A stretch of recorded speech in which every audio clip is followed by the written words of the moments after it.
কিরে বাপ বাসা যেতেছ? আর দূর মিয়া, আপনি আমার বাপ হইতে যাবেন কোন দুঃখে? আমার বাপকে রিক্সাওয়ালা নাকি যে রিক্সা চালাইবো?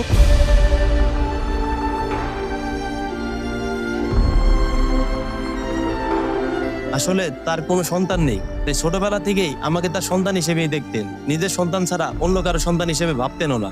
কি বলিস? হ্যাঁ, এইটাই সত্যি।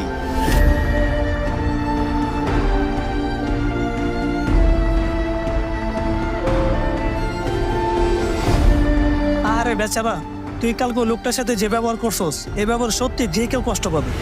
আব্বা, তোমার কি খুব বেশি খারাপ লাগছে?